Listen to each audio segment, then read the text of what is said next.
Yo, we're in a new location. We're at 101 Poker in Houston, Texas. This is the session I've been talking about for weeks.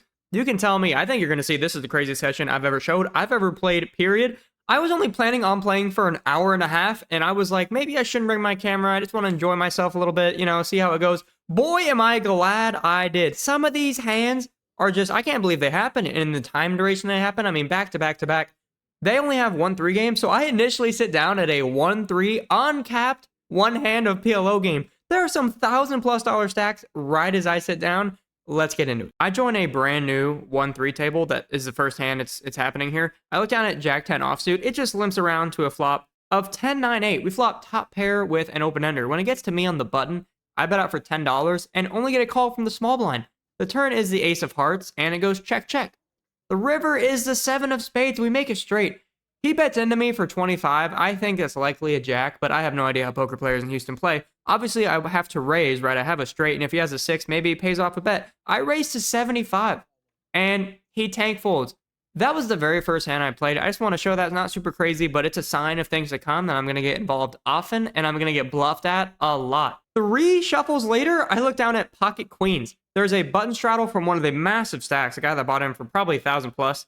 He straddles to 6, and a few people call. I raise to 25. It gets to the button straddle who pops me a 3-bet to 120. Wow.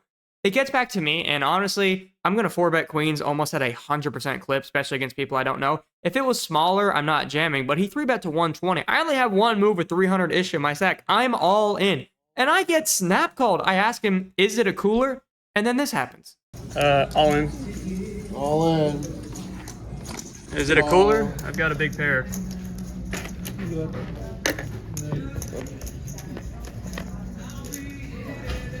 Ooh, that's nice. Oh, oh my God. What the? Holy shit, that hurt. Yeah, he had ace queen. If you guys didn't see it, I know I put some text in there. That was, I mean, he flops an ace, fine, that's one thing. But then I turn a 1-outer, and then he rivers a 2-outer. I haven't seen a run out that dumb in a while. And the craziest part is it's only going to get worse. And I mean that truly. That's not clickbait. You're going to see what I'm talking about. That kind of, you know, I wasn't happy about that. I've actually had a downswingy December of just taking a lot of coolers. And I was just really looking forward to one easy session. I haven't had an easy session all month. And this was late in the month. So obviously not going to give me a freebie here. But we're definitely going to get more involved. Let's see if we can get it back. Literally 2 hands later, we look down at pocket kings. I haven't even gotten my chips yet from the chip runner. I'm in for 300 again. It limps to me after a button straddle, and I pop it up to 25. I get a call from the ace-queen hand guy, the button straddle, and then the guy on my right. So we're 4 ways to a flop of 9-4-7 rainbow. That seems pretty damn good. When it checks to me, I continue for $50, about half pot, and only get calls from the button and the guy on my right. So we lost one person. We're 3 ways to a turn of the 6 of hearts. Not my favorite card. 8-10 gets there. There's some 2 pairs now. When it checks to me, I think this is a pretty good card to exercise some pot control. We're usually way ahead, but sometimes way behind. The button says, no, I'm going to bet $200. The guy on my right folds, and I was thinking 2 things. Number 1, it seemed like that was a weird sizing, although it kind of makes sense in comparison to the pot from 50 to 200 to seem like a bit much. And the other thing I was thinking was, oh my God, I've been here for 6 hands. I'm about to go drive home immediately. I didn't want to lose. I was like, really? Am I going to get stacked twice within the first orbit of the table? Really? So I was not thrilled about the situation. I actually went in to one of the longest tanks I've ever had, probably over a minute and a half. The guys gave me time, and I appreciated that. And there was a couple things I was like, he seems bluffy. He's wearing sunglasses. He's got a hat that is like a I'm trying to cover my eyes kind of hat. He had a big stack. And I got bluffed the other day, and I was like, you know what? I'm really not in the mood to fold. If you have me on a 9-4-7-6 board, you have me. I'm all in for 225. He obviously calls. The river is a 10 of spades, bringing a 1-line turn 8. Not my favorite card.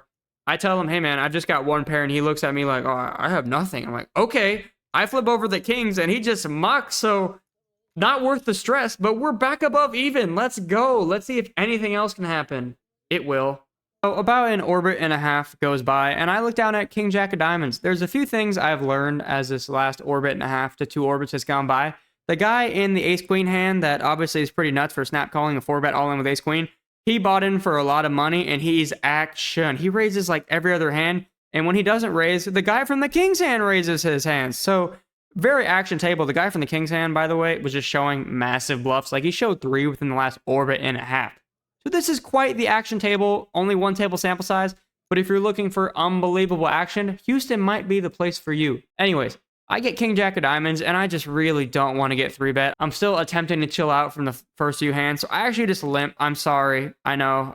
My bad. The flop comes 4 King 7 with 2 hearts, so pretty good for us. It checks to me, and I bet out for $20, and I only get a call from our Pocket Kings friend. The turn is 8 of spades. Decent card, pretty much a brick. He checks to me, and I bet for $50. Half expecting him to check raise, because that's what he's been doing to everybody. He just calls. The river is the jack of clubs. We make top 2 pair all right. When he checks to me, I have a mandatory value bet, and if he raises, I'm all about it. I bet $60 trying to get called from a weak king or maybe a non-believing 7 thinking I have a hard draw. He does. He snap calls. Obviously, I show the 2 pair and we're good, and we win another decent-sized pot just like that. Limping can be profitable if you river 2 pair against an aggressive player. Yeah, boom, there we go. We did it. For the first time in the vlog's history, we have an intermission. That's right. I was lucky enough to play at a brand new poker room here in the DFW area, their second day of opening. So I just want to tell y'all about that real quick. If you're not in the area or don't care, the vlog continues at this timestamp. But for those of y'all that are my Dallas folk or love hearing about new rooms like I do, I went to the Copa Club in Westlake. It's a brand new room. I heard it was super high end, and boy, was it. I'm going to show some clips in the background. Obviously, they didn't pay me or anything to talk about it. I just love going to new rooms. I heard this one was really nice. So I was like, all right, cool, I'm down. They showed me a tour of the place. They've got like a full service bar. When you come in, they bring you like water immediately, a buffet and everything. There's a bar, tons of TVs, really nice room. They have a high stakes room in the back, a bunch of cool stuff, and it's in a beautiful area. That vlog will be coming out on Sunday. So if you guys want to see a brand new poker room in the DFW area that I don't think anyone's done a vlog at, I'll be first to show it. Back to the vlog we go. We've been here for about 45 minutes, and a new 1-3 table that's also uncapped opens up, but the difference is it doesn't have that one hand of PLO, and I only plan on being here for like another 45 minutes, so I'm like, all right, I'm not going to waste my time. I don't like PLO, so I switch over to that one. We win the dealer button, and the literal first hand we looked at an ace-king offsuit. There's a early position open to 10, another call, and when it gets to me, I 3-bet to $30. Could go a bit bigger, but it's whatever. To a flop of ace-6 deuce all spades, we flop top pair, top kicker. It checks to me, and naturally, I see bet for $40. There's worse aces, the king of spades to get value from. The first guy folds, and then the second guy check raises to $240. I ask him how much he has behind if I were to call or jam. He's got about 100 behind. This just is getting ridiculous. The first guy, like, snap calls my 4-bet with ace-queen. That one guy bluffs me on the turn for $200. It's been like 45 minutes. I'm just like tired of facing these weird spots with the big bets. The queens wasn't a weird spot, but you get what I'm saying. I'm like, really? This is kind of similar to the king's hand where I feel like it could go either way. It really feels like the king of spades, but this is the very first hand. I don't know anything about this guy. I feel like I've done a lot to get back to being above even. I'm really not in the mood to potentially put my money in drawing dead again. If he has a smaller flush and he's scared of a bigger spade, we're drawing so slim. He could have 2 pair and be playing like this, scared of a spade. He could have a set and be scared of a spade, or smaller flush. With all that in mind, I'm like, I don't need this right now. I end up just folding. But of course, really not pleased about the massive check raise, but we move on. Also, a couple quick things regarding that hand. One, that guy was a bluffer, it turned out. I saw him call really light and run a bluff and show it. So definitely could have been the king of spades. Although on my way out, I asked him what he had, and he straight up just said queen high flush immediately. Which, if that's true, first of all, I don't know if I can believe that. Second of all, that's really crazy. I mean, he's scared of one card. I have to have the king of spades, really? Whatever. I just thought I'd put that out there for anyone that was wondering. This next hand is among the craziest hands I've ever played. I think that queen's hand was on the list too, just because that run out was so stupid. Before we get into the hand real quick, did anyone else notice that the cards are different from both tables? I've never seen that before. It's kind of weird. I like the first ones better, but whatever. I have ace-4 offsuit in the small blind. There's an open to 10. Should I be calling? No, but, you know, what's the worst that could happen? I put in the call, so do multiple people, to a flop of ace-8 jack. So we flop top pair with a backdoor nut flush draw. That's a pretty good flop. I check, and so does a pre-flop aggressor, and it gets to one of the guys I haven't seen play much in later position. He bets out for $20. I didn't call ace-4 offsuit to flop top pair and a flush draw, potentially, to fold. So I put in the call, although, yes, I agree, probably we're behind at each chunk of the time. But 2 other callers come, so we're 4 ways to a turn. Of the 9 of hearts, we pick up that backdoor flush draw I was talking about. Now it's just a front door flush draw. I check. It checks again to the same guy who bets $25. This time, only I put in the call. The river is the king of hearts. We go runner, runner, nut, flush. I think we're obviously ahead like 99% of the time. And when I bet out here, it's just going to scream ace of hearts. So I want to go small to try to get called by anything. Maybe queen of hearts, a straight, 2 pair, something that thinks I'm using a bluff. So I bet out for $35, and then this happens. This isn't a nit roll. I'm not making a decision. I have the nut flush, but I think he just has a straight flush, huh? Wow. I was hoping y'all both had a straight flush. Okay.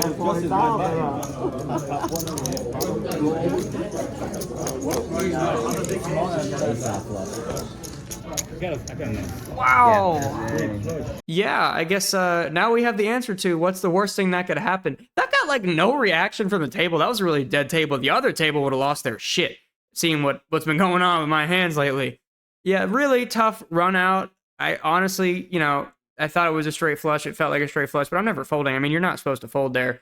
Really unfortunate. Shouldn't have called pre-flop. The flop call is kind of suspect, but once the turn comes, I'm just going to lose it. Really smart by him, though, to raise that big because I cannot fold the nut flush. But yeah, that did hurt for sure. The literal neck shuffle, I look down at pocket kings from the button straddle. Under the gun opens to 25, and when it gets to me, I 3-bet him small to 50 because I really want to call. But after that massive hand, that was really a cooler, I could honestly 3-bet bigger and probably get away with it. Regardless, under the gun calls, the flop comes ace, king, 9. We flop a set. That's awesome. He checks to me. I bet 35, and then this happens. 35, come on. I call. This is insane. Oh my goodness. What do y'all do dealing out here? Holy shit. This is my first time I've ever... We're just ripping? Yeah, I only go once. He's gonna hit an ace. I got... Please now. What the fuck? Yeah, that literally happened. You can hear the disbelief in my voice. I honestly half expected him to hit an ace the way the night was going. But like right after nut flush for straight flush, I run middle set into top 2 pair in the flop. Are you kidding me? And also, again, why I just don't understand. Why did he jam on the flop, right? Does it not make no sense? What is he scared of? I just don't understand these Houston players. They're just different. I'm all for it, don't get me wrong. But that was crazy that happened again. I don't know the odds of that happening back to back, but they've got to be low. I've had straight flush versus nut flush like 5 or 6 times, so it's not that crazy. But for middle set versus top 2 pair to happen right after, and thank God it happened for me, we get our get back immediately. Yeah, I don't really know what else to say about that. That is probably is the craziest 2-hand swing I've ever had in my life. Have you guys had anything crazier happen? Let me know. All right, last hand of the vlog, we're under the gun with king, queen offsuit. There's a button straddle, and when it gets to me, I pop it up to 20 and only get calls from the guy from the ace-6 deuce of spades hand and the guy in the big blind who I haven't played with yet. He short stacked. The flop comes king, queen, 4 with 2 spades. We are just absolutely smashing boards at this table. The big blind, however, disagrees. He leads into me for 20, and I'm like, what the hell is happening now? I obviously put in the call. You could raise, but I mean, I just don't want to scare him. And the other guy calls. The turn is the 8 of spades. Boy, that sucks, huh? The big blind now slows down and checks, so I have no idea what idea he was doing. Maybe he had king jack. I bet out for $35. I really don't want to give the last guy a opportunity to bluff, so I kind of want to see what he does, bet small-ish. If he has it, he's going to raise. So I bet $35, and he does call, and so does the big blind. The river is horrible. It's the 7 of spades. I'm like, really? The big blind checks, and I think this is a spot where, as a pre-flop opener, I want to put in a bet. I think if the guy had a flush, the third guy, he would have bet the turn or raised. Rather, he would have raised a turn, and he could have a nut flush. I've been thinking about this lately on monotone boards that I could put cheap river bluffs in. So I think I actually should have. I just checked. The other guy checks. I'm like, damn, I might have the best hand. Nope. The big blind shows a pocket aces. So he just like lint called the straddle and decided not to 3-bet me after I bet and there was a call, whatever. And the other guy shows queen 6 offsuit with a spade. I was like, okay, all right now. End up losing. That's disappointing. Really swingy session. I was in for 600, out for $558.